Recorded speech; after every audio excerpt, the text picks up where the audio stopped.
नमस्कार। संस्कार civil service में आप सभी का हार्दिक अभिनंदन है।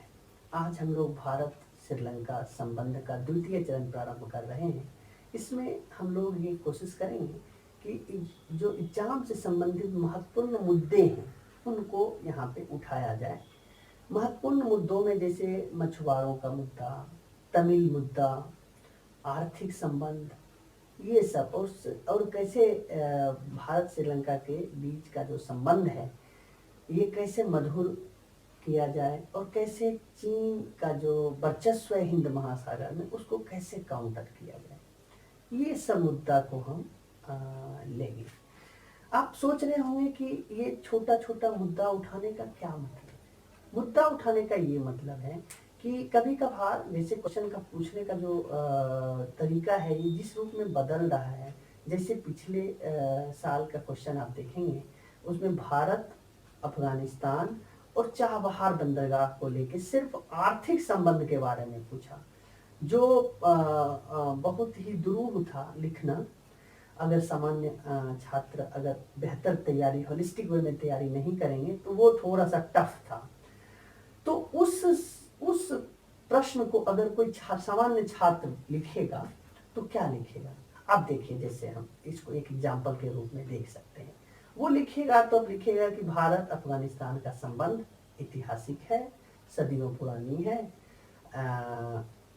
इस दृष्टिकोण से भारत चाबहार का निर्माण कर रहा है और चाबहार के माध्यम से भारत अफगानिस्तान में विकास का अफगानिस्तान के विकास के लिए काम करेगा।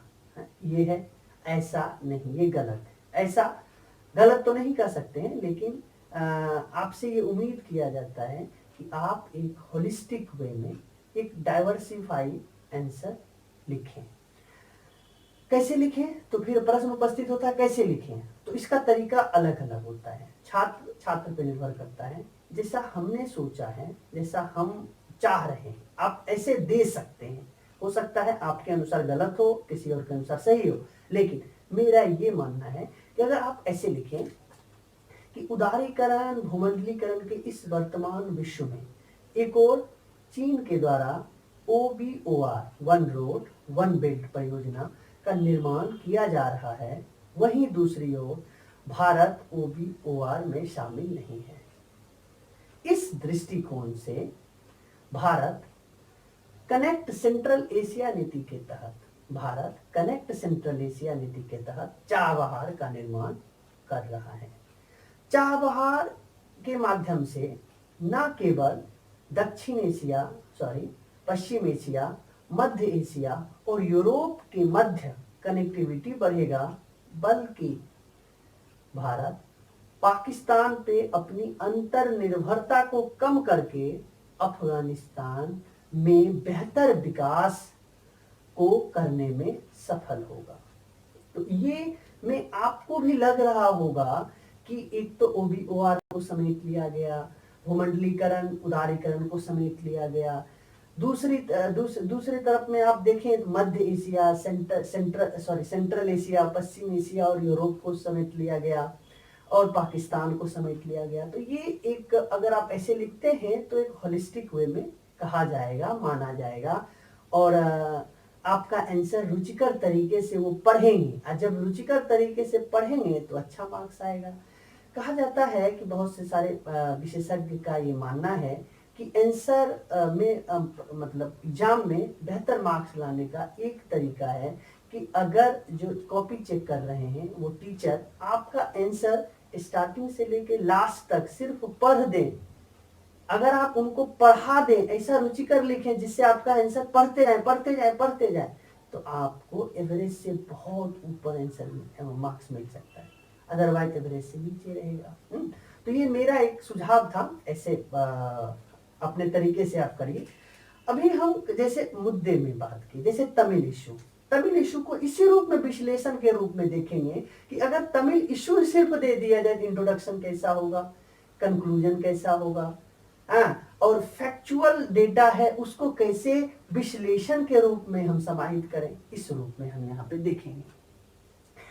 तो तमिल इशू के बारे में आपको पता है कि कैसे भारत के तमिल और श्रीलंका के तमिल के बीच कैसे रोटी बेटी का संबंध है, और तमिलनाडु और श्रीलंका श्रीलंका के बीच का डिस्टेंस कितना कम है, उनके आजीविका आपस में मिश्रित है, आपस में मिलजुल के काम, मछुआरे का काम, मछली मारते हैं तो आपस में मिलके सदियों से मार रहे हैं।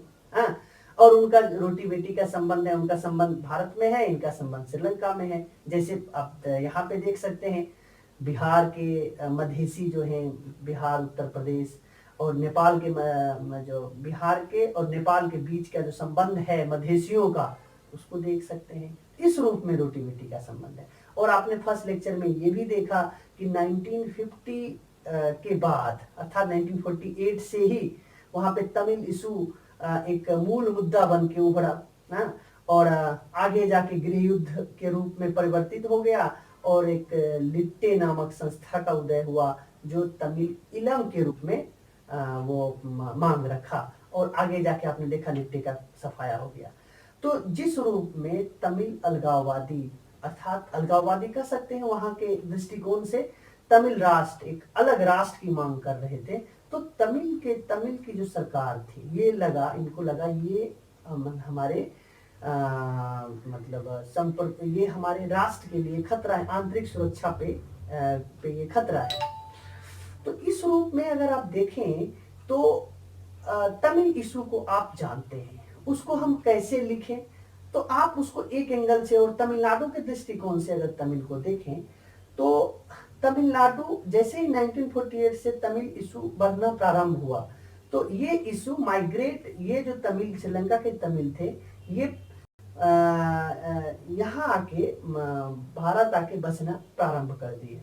अभी भी आप देखेंगे लगभग 50,000 तमिल यहाँ पे रह रहे हैं तमिलनाडु में। तो तमिलनाडु के जनता के लिए एक भावनात्मक मुद्दा बना हुआ था, जिसको वहां के राजनीतिक पार्टी भी खूब यूज किया और अपना राजनीतिक रोटी सेकने का काम किया। लेकिन ये जो भावनात्मक मुद्दा था, ये भारत के विदेश नीति को प्रभावित करने लगा, क्योंकि भारत एक संघीय राज्य है जिसमें घरेलू परिस्थिति भी भारत के विदेश नीति के निर्माण में महत्वपूर्ण भूमिका निभाती है। जैसे आपने देखा कैसे, ऐसे आगे देखेंगे कैसे ये पश्चिम बंगाल में जो तिस्ता नदी जल विवाद है अभी भी रुका हुआ है, उसी प्रकार तमिल इशू तमिलनाडु के वजह से तमिल इशू और ज्यादा विकराल रूप में पहुंच गया है।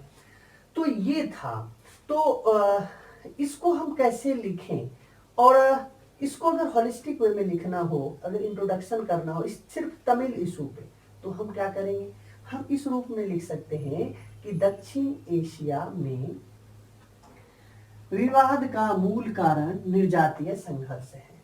दक्षिण एशिया में जो विवाद हो रहा है इसका मूल कारण निर्जातीय संघर्ष है, क्योंकि दक्षिण एशिया में अभी भी जाति, धर्म, संप्रदाय का बोलबाला है।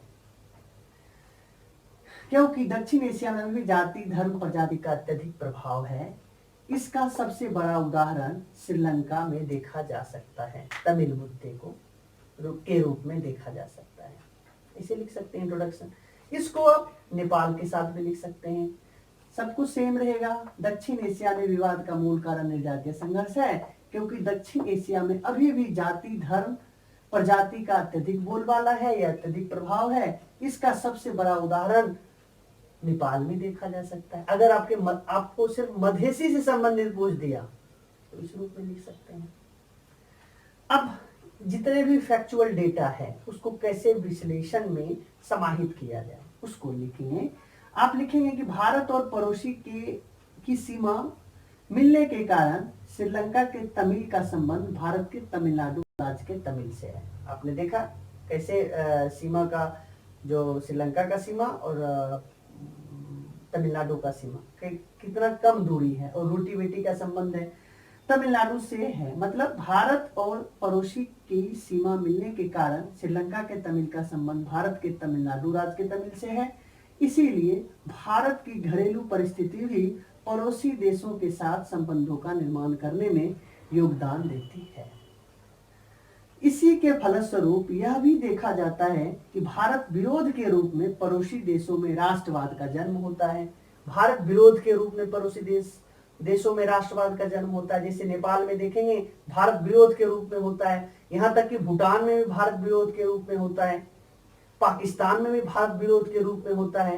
राष्ट्रवाद का उत्थान होता है, राष्ट्रवाद का अपना एक विशेष आकार लेता है।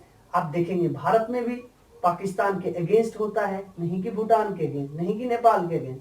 तो ये अपना अपना परिस्थिति है। तो वहां पे श्रीलंका में भारत विरोध के रूप में राष्ट्रवाद का जन्म लेता है, क्योंकि श्रीलंका में बहुमत सिंहलियों का है और तमिल अल्पसंख्यक है। इसके साथ श्रीलंका के द्वारा सदैव भारत पर आरोप लगाया जाता है, ये राष्ट्रवाद का जन्म होता है। साथ ही श्रीलंका की सरकार भारत सरकार पे बार बार ये आरोप लगाती है कि ये श्रीलंका तमिल को समर्थन करता है, भारत सरकार श्रीलंका तमिल को समर्थन करता है और भारत सरकार पर यह दबाव बनाने का प्रयास, ये तो आरोप लगाती है, लेकिन भारत सरकार पे श्रीलंका की सरकार ये दबाव बनाने का प्रयास करती है कि ये श्रीलंकाई तमिल पे कठोर दृष्टिकोण अपनाए। उसके बाद लिख देंगे आगे कि जिस प्रकार से तमिल इशू है, इस तमिल इशू को सॉल्व करने के लिए भारत की सरकार, श्रीलंका की सरकार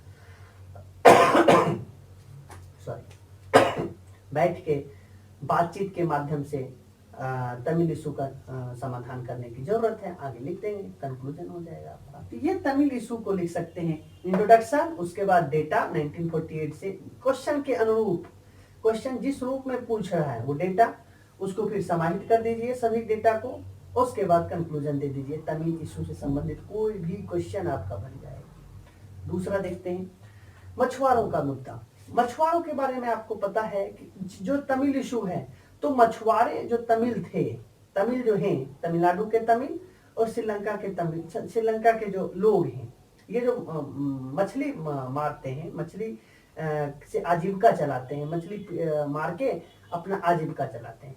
तो भारत में देखेंगे कि इसका डिस्टेंस है, श्रीलंका और तमिलनाडु के बीच का जो डिस्टेंस है बहुत कम है। जैसा कि आपने देखा 20 मील के आसपास है, कहीं 20 है, कहीं 30 है, कहीं उससे कम है।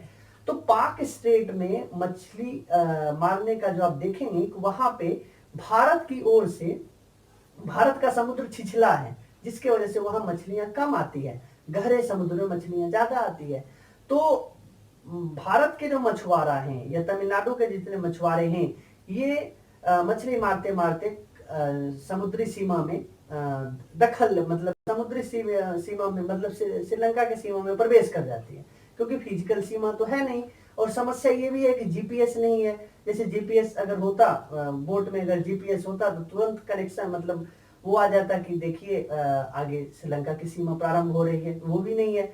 तो समुद्र है तो गलती से या फिर मछली मारने के उद्देश्य से उनके टेरिटरी में दाखिल हो जाते हैं। और ये दाखिल जब हो जाते हैं तो श्रीलंका की सरकार 2-3 दृष्टिकोण से देखती है। पहला दृष्टिकोण ये है कि, पहला तो ये है कि ये ऐतिहासिक रूप से मारते आ रहे हैं, जिनका आदत है। उनकी जो श्रीलंका की सरकार है, जब से तमिल इशू बढ़ा और जब से तमिल इशू एक गृह युद्ध के रूप में लिया लिट्टी का उदय हुआ, तब से श्रीलंका की सरकार मछुआरों को एक आंतरिक सुरक्षा पे खतरा मानती है। क्योंकि आप देखेंगे कि वही समय है कि 1974 के आसपास देखेंगे, 1974 से पहले दोनों आपस में मछली मारते थे, उतना ज्यादा विवाद नहीं होता था। लेकिन 74 में आप वहां देख रहे हैं, आप फर्स्ट लेक्चर देखे होंगे, तो वहां पे आपने देखा होगा कि कैसे 70 के दशक के आसपास जो तमिल संघर्ष था एक गृह युद्ध के रूप में आगे बढ़ा। और वही समय है जब तमिल विवाद और ज्यादा चरम पे बढ़ा था। तो मछुआरों का विवाद उस तमिल से जोड़ के देखा गया और वो श्रीलंका के संप्रभुता पे प्रश्न चिन्ह उठाते थे। मतलब ये हमारे संप्रभुता के खिलाफ है, हमारे टेरिटरी में बगैर हमें मुझसे परमिशन लिए अगर कोई आ जाए तो हमारे संप्रभुता का खिलाफ है। दूसरा, वो जो गृह युद्ध हो रहा था, इससे इनको संदेह होने लगा या वहां की जनता को संदेह हो रहा था कि ये ये हमारे आंतरिक सुरक्षा के लिए चुनौती है। दूसरा हो गया, और इसी में देखते हैं कि 1974 में श्रीमती गांधी ने समुद्र का सीमा निर्धारण किया था, और इसी में कच्चा तीबू द्वीप है जो श्रीलंका को सौंप दिया गया था। हालांकि ये द्वीप जो है, ये यहाँ पे कोई बस्ती नहीं है, कोई मानवीय बस्ती नहीं है। मछुआरे जो होते हैं आसपास मछली मारते हैं, वहीं पे रेस्ट करते हैं, ये वहां पे दे दिया गया। और तमिलनाडु की जो जनता है ये उस पे अपना ऐतिहासिक साक्ष्य देते हुए अपना अधिकार मानती है। तो ये सब विवाद है, और ये विवाद तब ज्यादा उग्र रूप ले लिया जब 2008-9 के आसपास जब लिट्टे का सफाया हो रहा था 2000 के बाद। उसमें जो श्रीलंका की सरकार थी, ये तमिलनाडु के मछुआरे पे, मतलब जो भारत के मछुआरे थे, उस पे गोली तक चला दिया जाता था और उसको मार दिया जाता था। तो ये एक हाईलाइट के रूप में सामने आया, और वही ये समय है जब 2000 के आसपास गठबंधन की सरकार होती है, और वहां की जो सरकार है उनका यहाँ पे समर्थन होता है केंद्र में। तो ये मुद्दा और ज्यादा एक स्वरूप ले लिया। तो इस मछुआरे के मुद्दे को अगर हमें होलिस्टिक वे में लिखना हो तो कैसे लिखेंगे? अगर ये मछुआरे का मुद्दा अगर पूछ दिया तो उसको इंट्रो कैसे देंगे? उसको इस जितने फैक्चुअल डेटा है उनको कैसे समाहित करेंगे? उसको लिखने का एक तरीका हो सकता है इस रूप में। आप समझे, लिख सकते हैं इसे कि भारत एक लोकतांत्रिक संघात्मक शासन वाला राज्य है। क्षेत्रीय भावनाओं का भी विदेश नीति पर प्रभाव पड़ता है। संघात्मक नीति वाला राज्य है, संघात्मक शासन वाला राज्य है, जहां पे क्षेत्रीय भावनाओं भी भारतीय विदेश नीति को प्रभावित करते हैं। ऐसे भी लिख सकते हैं। इसलिए तमिलनाडु के तमिल भारतीय सरकार पर मछुआरों के मुद्दों पर दबाव बनाते हैं। तमिलनाडु के जो तमिल है या तमिलनाडु की सरकार है, भारतीय केंद्र सरकार पे दबाव बनाते हैं उस मछुआरों से संबंधित, क्योंकि श्रीलंका मछुआरों के विरुद्ध हिंसक कार्रवाई करता है। इससे संबंधित भारत पे दबाव बनाता है, जो श्रीलंका सरकार को दबाव डालिए, उससे बात करिए कि ये मछुआरों पे हिंसक कार्रवाई ना करें, गोली ना चलाए। ये इस रूप में इंट्रोडक्शन आप दे सकते हैं। जितना पढ़े उसका 2-4 लाइन में आपने दे दिया। आपको उसके बाद जो फैक्चुअल डेटा देना है क्वेश्चन के अनुरूप आप बीच में डाल दीजिए डायग्राम बना के। उसके बाद श्रीलंका का क्या, ये तो इंट्रोडक्शन हो गया। श्रीलंका का क्या मकसद है इसमें? तो श्रीलंका हम 2-3 दे सकते हैं। आपने जैसा देखा फैक्चुअल डेटा, या श्रीलंका किस वजह से मछुआरों को पे हिंसक गतिविधि अपनाता है, या फिर श्रीलंका का क्या कंसर्न है। तो श्रीलंका में मछुआरों के मुद्दे पर भारत के विरुद्ध सिंहली राष्ट्रवाद का प्रभाव बढ़ता है। मछुआरों के मुद्दे पे भारत के विरुद्ध सिंहली राष्ट्रवाद, सिंहली आपने देखा 70% है, वहां पे 75% है। अब कोई भी सरकार 75% के लिए बहुत काफी है सरकार बनाने के लिए। तो सिंहली राष्ट्रवाद को ज्यादा मतलब प्रभावी बनाने के लिए मछुआरों का मुद्दा श्रीलंका के द्वारा और इरेज किया जाता है। जैसे यहाँ पे भारत में पाकिस्तान का मुद्दा बढ़ाया जाता है, और एक राष्ट्रवाद की भावना को आगे बढ़ा करके वोट बैंक या मतलब जनता को मोबिलाइज किया जाता है। तो उस तरीके में वहां भी है। तो श्रीलंका में मछुआरों के मुद्दे पर भारत के विरुद्ध सिंहली राष्ट्रवाद का प्रभाव बढ़ता है, क्योंकि श्रीलंका मछुआरों को अपने सुरक्षा के लिए खतरा मानता है। लिख दिया। उसके बाद अब और क्या होगा कि जब भी भारत सरकार श्रीलंका पर इस मुद्दे से संबंधित कठोर दृष्टिकोण अपनाता है, मतलब श्रीलंका अगर हिंसक कार्रवाई करता है और भारत चाहता है कि मछुआरों के मुद्दे पे श्रीलंका से बेहतर तरीके से बार्गेनिंग किया जाए या फिर उस पर ज्यादा दबाव बनाया जाए, तब फिर क्या परिणाम होता है? तब यह परिणाम होता है कि श्रीलंका भारत के खिलाफ चीन कार्ड खेलता है। वो चीन के करीब चला जाता है। चीन के करीब जाएगा तो हमारे लिए सामरिक सुरक्षा के लिए खतरा उत्पन्न हो जाएगा, जो हो गया है। हम्बनटोटा पोर्ट पे चीन का पहुंच हो चुका है, 1999 साल के लीज पे वो ले चुका है। तो हिंद महासागर में और भारत के लिए सामरिक रूप से एक चुनौती उत्पन्न हो जाता है।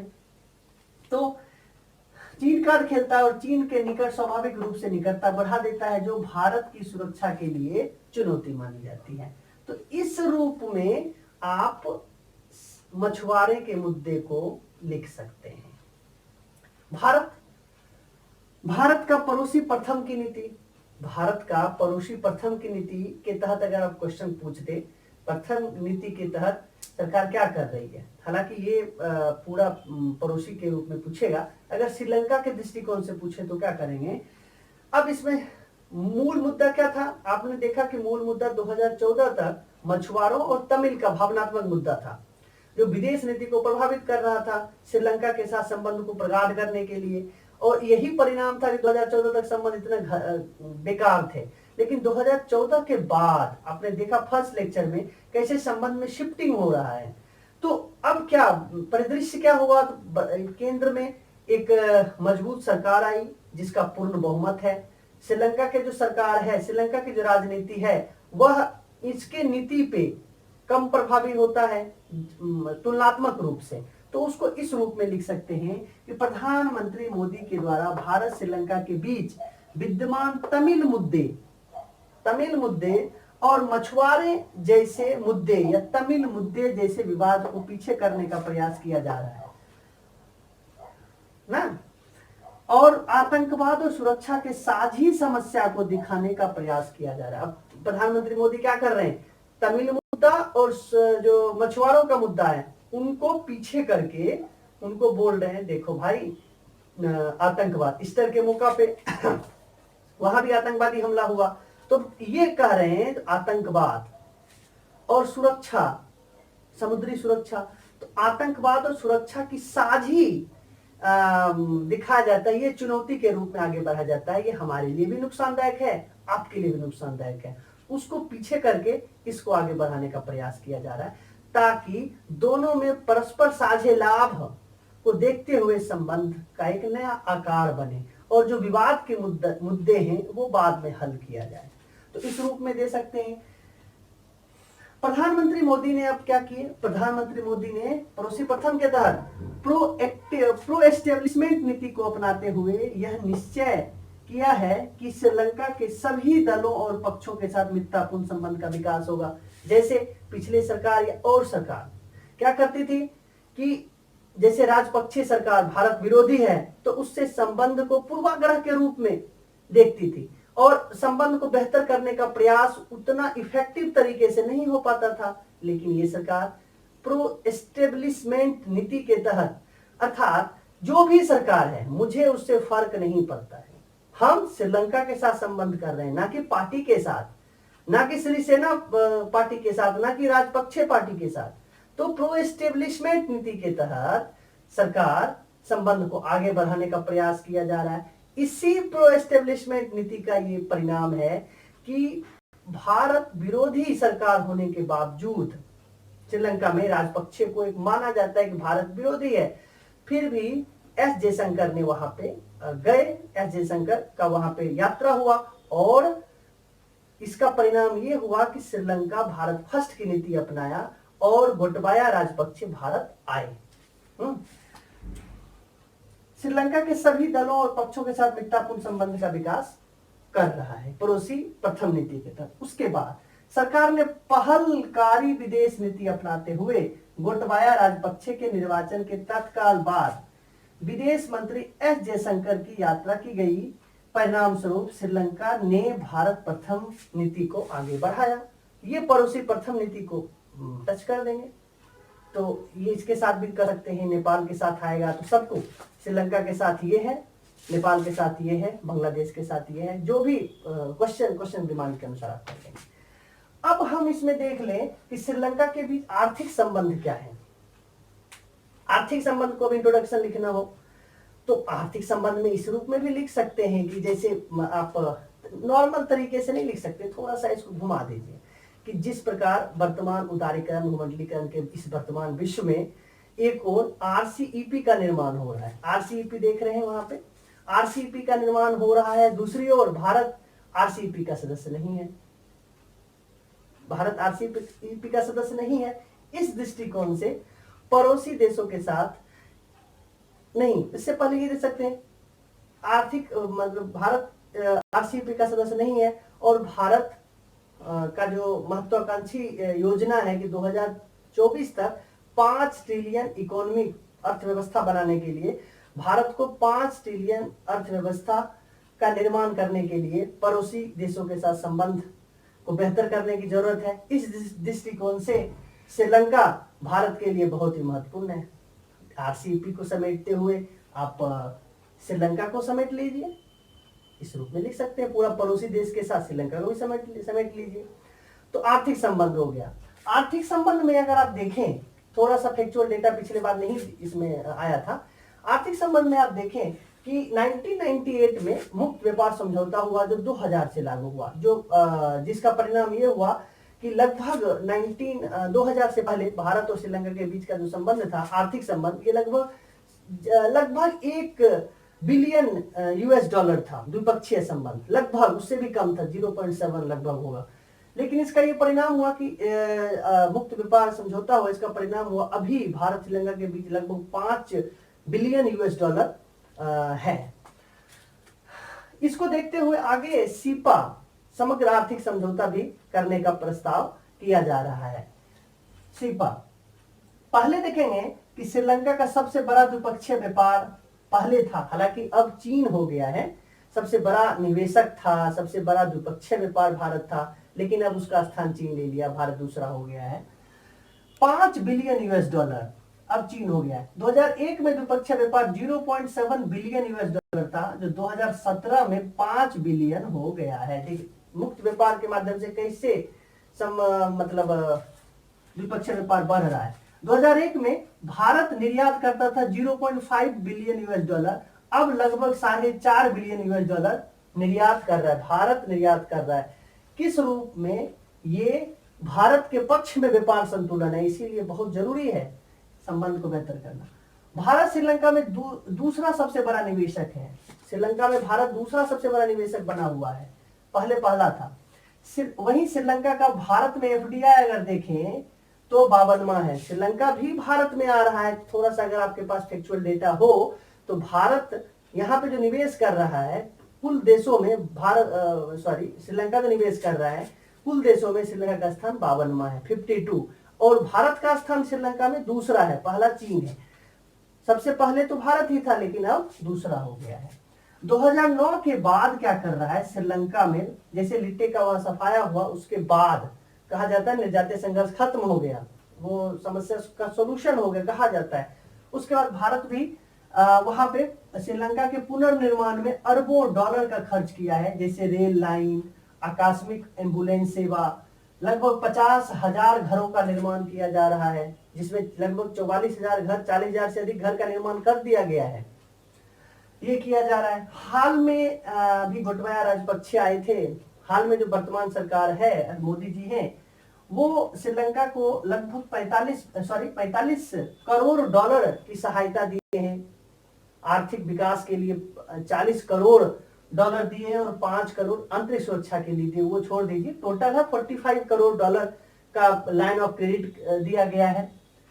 सांस्कृतिक संबंध में देखें तो 1977 में सांस्कृतिक सहयोग समझौता हुआ था, और ये है सांस्कृतिक संबंध का 2-4 पॉइंट आप देख सकते हैं। अंतरराष्ट्रीय योग दिवस का वहां पे आयोजन किया जाता है, जो सांस्कृतिक संबंध का एक बेहतरीन एग्जाम्पल है। और पर्यटन में देखें कि भारत श्रीलंका का हर 5वां जो पर्यटक होता है वो भारतीय होता है, क्योंकि भारत और श्रीलंका के बीच कितना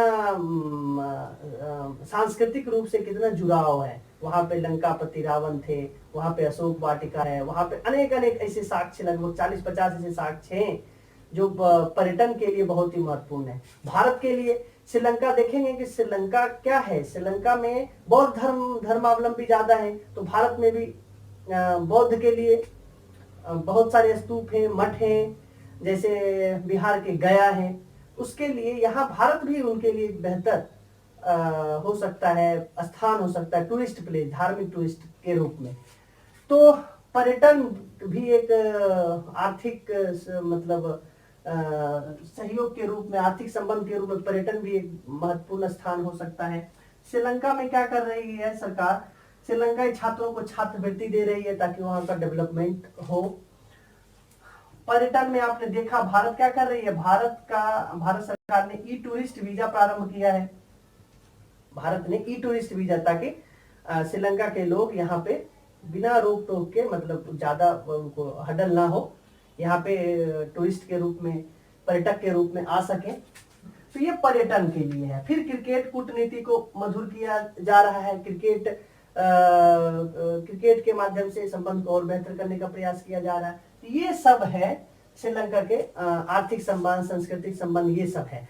अब श्रीलंका के बीच जो तमाम विवाद है, विवाद में क्या है, मछुआरों, विवाद में क्या है, विवाद में है एक तमिल इशू, दूसरा है चीन के साथ जो उनका संबंध है, वो भारत के लिए विवाद का विषय है। तो भारत को क्या चाहिए, विवाद और सहयोग का आपने देखा, आर्थिक सहयोग है, सांस्कृतिक सहयोग है, उसके बाद आर्थिक सांस्कृतिक सुरक्षा से संबंधित है, आतंकवाद, ये सब सहयोग के मुद्दे हैं और विवाद के मुद्दे हैं। सहयोग विवाद के साथ साथ भारत श्रीलंका के बीच संबंध कैसे और बेहतर होंगे, इसके लिए अगर आपसे सुझाव मांगा जाए, नहीं भी मांगा जाए तो कंक्लूजन से पहले आपको देना चाहिए। तो उसके लिए क्या करेंगे, आप बताएंगे कि जिस रूप में एक 13वां संशोधन भी विवाद का विषय है। 13वां संविधान जो भारत सरकार ये कहती है कि श्रीलंका 13वां संविधान संशोधन को वहां पे व्यवहारिक रूप में लागू करे, जो अभी तक व्यवहारिक रूप में लागू नहीं हुआ है। तो अब आपको अगर सुझाव पूछा जाए तो आप दे सकते हैं कि 13वां संविधान संशोधन को विशेष तवज्जो न देकर अब यह जरूरत है कि तमिल के साथ मानवीय और मर्यादित व्यवहार किया जाए। अब मतलब विशेषज्ञों का मानना है कि अब जो बार बार आप बोलते हैं 13वां संविधान संशोधन, ये छोड़िए, अब समय के अनुसार सब बदल जाता है। अब हम क्या करें, अब इस पे ध्यान दिया जाए कि तमिल के साथ डिग्निटी पूर्ण व्यवहार हो, मर्यादित व्यवहार हो, वहां पे मानवीय व्यवहार हो। ठीक है, एक तो ये उसको आगे बढ़ाया जाए, एक सहयोग के रूप में आगे बढ़ सकता है। दूसरा, श्रीलंका को चीन के साथ संबंध को परिभाषित करने की जरूरत है। श्रीलंका को भारत के साथ अगर मधुर करना है तो चीन के साथ संबंध को व्यवहारिक परिभाषित करना है। तो परिभाषित करने में आपका सुझाव होगा, जो चीन के साथ आर्थिक संबंध श्रीलंका रखे, कोई दिक्कत नहीं है, लेकिन सामरिक संबंध के बारे में फिर से सोचना पड़ेगा, क्योंकि सामरिक संबंध भारत के सामरिक सुरक्षा के लिए खतरा है। तो ये आप इस रूप में कह सकते हैं। तीसरा आप कह सकते हैं, चौथा कह सकते हैं कि भारत द्वारा अपना बिग ब्रदर सिंड्रोम की छवि को त्यागना होगा। कि पड़ोसी देशों में एक नेगेटिव धारणा है, भारत को बिग ब्रदर सिंड्रोम, मतलब भारत एक बिग ब्रदर का रोल अपनाता है। अरे ये करो, वो करो, ऐसे करो, आदेश दे रहा है, मतलब बिग ब्रदर जैसा भारतीय संस्कृति में एक प्रकार का नेगेटिव थॉट है। बिग ब्रदर, बड़ा भाई बोलता है ये करो, ये नहीं, तो तुम्हें कोई दिक्कत हो तुम फोन करो, भाई कहाँ हो, यहाँ फंसे हो, चलो कोई दिक्कत नहीं। अब ये क्यों फंसा, किस लिए फंसा, सवाल जवाब नहीं करना है, बस उसको सहायता करो। स्थिति गंभीर हुआ तो बड़ा भाई उसको बोलते हैं क्या दिक्कत है, चलो ये, चलो मैं भेज देता हूँ, और क्या दिक्कत है, ये, चलो ठीक रहो। ऐसा नहीं जो क्यों किया, किस लिए किया, 50 सवाल पूछेंगे। तो ये जो बिग ब्रदर सिंड्रोम है उसको खत्म करने की जरूरत है। तीसरा हुआ। पांचवा कह सकते हैं कि भारत सिर्फ वादे ना करे बल्कि समय पूर्ण परियोजनाओं को लागू भी करे। जैसे कहा जाता है कि भारत सिर्फ वादा कर देता है हर जगह, बांग्लादेश, आप भूटान, नेपाल, वादा करके छोड़ दिया 5-5 साल, 10-10 साल। सॉरी, चाबहार के बारे में कहा जाता है कि वादा बहुत पहले कर दिया गया था लेकिन अभी तक नहीं बना है। हालांकि कुछ फेज बन गए हैं, लेकिन जिस रूप में सरकार वादा कर रही है उसको समयबद्ध तरीके से पूरा करे तो संबंध बेहतर होगा। भारत सिर्फ उत्तर पूर्वी क्षेत्रों में विकास का कार्य कर रहा है। भारत क्या कर रहा है, भारत कर रहा है सिर्फ जो जहां पे तमिल बहुल इलाका है वहां पे विकास का, डेवलपमेंट, पुनर्वास, एम्बुलेंस सेवा का काम कर रहा है। तो विशेषज्ञों का मानना है कि भारत सिर्फ उत्तर पूर्वी में ना करे बल्कि पूरे श्रीलंका में डेवलपमेंट करने का प्रयास करे, जिससे श्रीलंका जनता के सामने भारत के प्रति जो गलत छवि है, भारत विरोध के रूप में जो राष्ट्रवाद की भावना उत्पन्न हो रहा है, उसको संतुलित किया जा सके, बदला जा सके।